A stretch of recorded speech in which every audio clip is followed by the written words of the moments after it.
सात संगत प्यार से कहिए धन निरंकार जी। सात संगत ये तन माटी का जो अभी बात आई है, 5 तत्व हैं जिसमें एक मिट्टी भी है, लेकिन सबसे सुंदर इसमें निरंकार का अंश है जो अविनाशी है। सात संगत इसका विनाश होने वाला नहीं है। शरीर का तो विनाश हो सकता है। भगवान श्री कृष्ण जी ने अर्जुन को श्रीमद् भागवत गीता में बताया, नैनम छिंदंत शस्त्राण नैनम दहत पावका ना चैनम क्लेदन तापो ना शोषत मारुता। नैनम छिंदंत शस्त्राण, इसे शस्त्र काट नहीं सकता। नैनम दहत पावका, ना तो इसे अग्नि जला सकती है, ना चैनम क्लेदन तापो ना शोषत मारुता। ना तो पानी इसे गीला कर सकता है और ना तो हवा इसे उड़ा सकती है। तो ये हमेशा अमर है, अविनाशी है।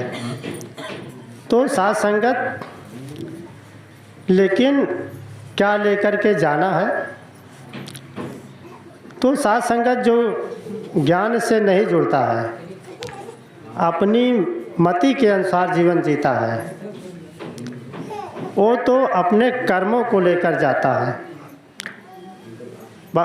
संपूर्ण अवतार वाणी में बाबा जी ने लिखा, हे नर तेरा इस दुनिया में कोई न संगी साथी है, संग ना तेरे जावे कोई जान अकेली जाती है। रोती रहेगी माता तेरी, रोते रहेंगे भाई भी, पीट पीट तन पत्नी रोवे, देती रहे दुहाई बे। अंत में तेरे कर्मों को ही संग में तेरे जाना है, कहे अवतार हरि बिन सारा झूठा ताना पाना है। बिना हरि को जाने सद्गुरु की शरण कहे, जो भी काम करते हैं सभी कर्म के बंधन होते हैं। अच्छे बुरे कर्म है दोनों बेड़ी लोहे सोने की, ज्ञान बिना कर्म ये सारे बात अधेरा ढोने की। तो अधेरा ही ढोने की है, चाहे आप कितना अच्छा कर्म करो। तो सात संगत अच्छे रहेंगे तो अगले जन्मों में अच्छे सुख और शांति को पाएंगे, और खराब रहेंगे तो नरक जिसे कहते हो, दुख और दर्द को मिलता है, यानी जीव कर्म के बंधन में बनता है।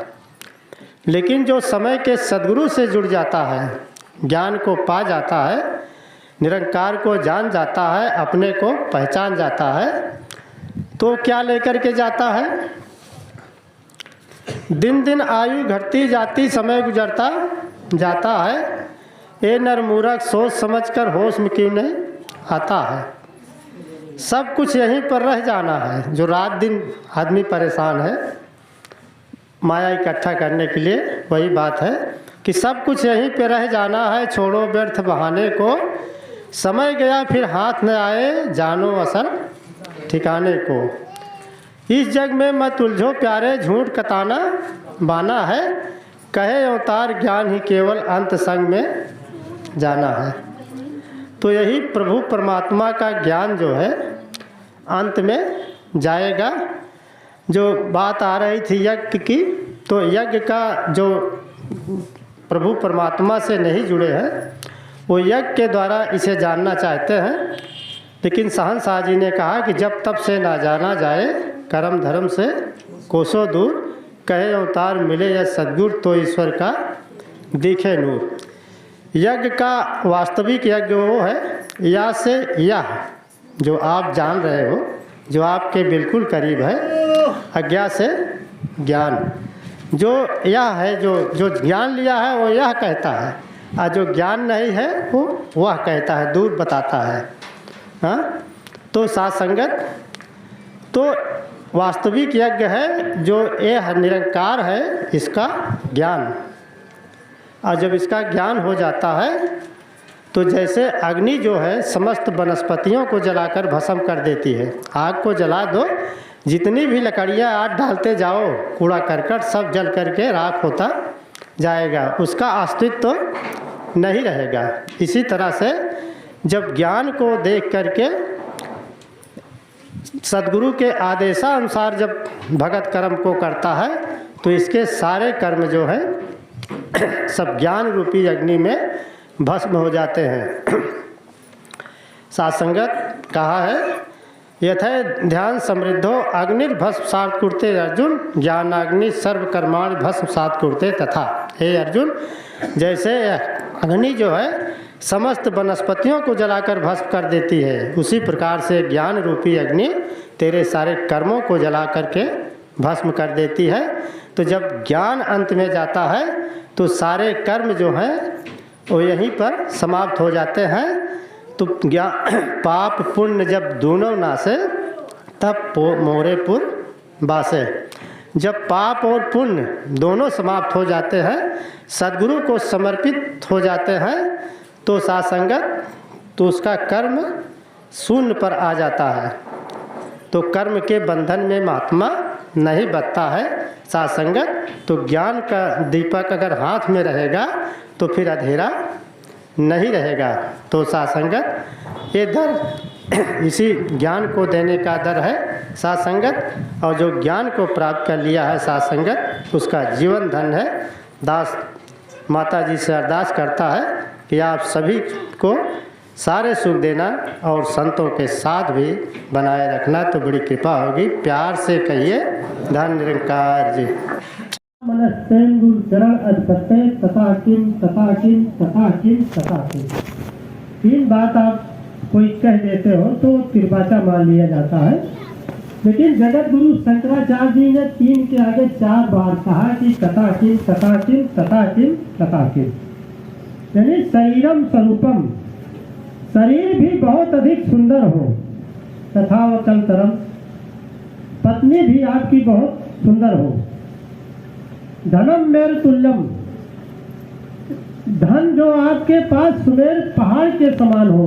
जैसे सुने हो रावण के पास सोने की लंका थी, उसका घर सोने का था, तो वही है कि सुमेर पहाड़ के समान तुम्हारे पास सोना हो जाए। यशस 4 कीर्तिम, दिशाएं 4 है ना मुख्य, वैसे 10 है लेकिन मुख्य 4 है। तो यशस 4 कीर्तिम, आपका यश भी चारों दिशाओं में फैला हो, यानी पूरे संसार में आपको जानने वाले हो। लेकिन ना मन चैन गुरु चरण अर्पत्ते, अगर मन को आपने सदगुरु के चरणों में अर्पित नहीं किया, नहीं लगाया, तो तथा किम, तो क्या किया क्या किया क्या किया, यानी कुछ नहीं किया, कुछ नहीं किया, कुछ नहीं किया। तो अनिवार्य है जीवन में सदगुरु के चरणों में आकर इस परमात्मा को जानना, और अगर इसको नहीं जान पाए तो फिर 184 भरम के पट पर अटके भाई, अब की पासा ना फिरा तो फिर 84 जाए, तो फिर वही 84 का चक्कर लगा रहेगा।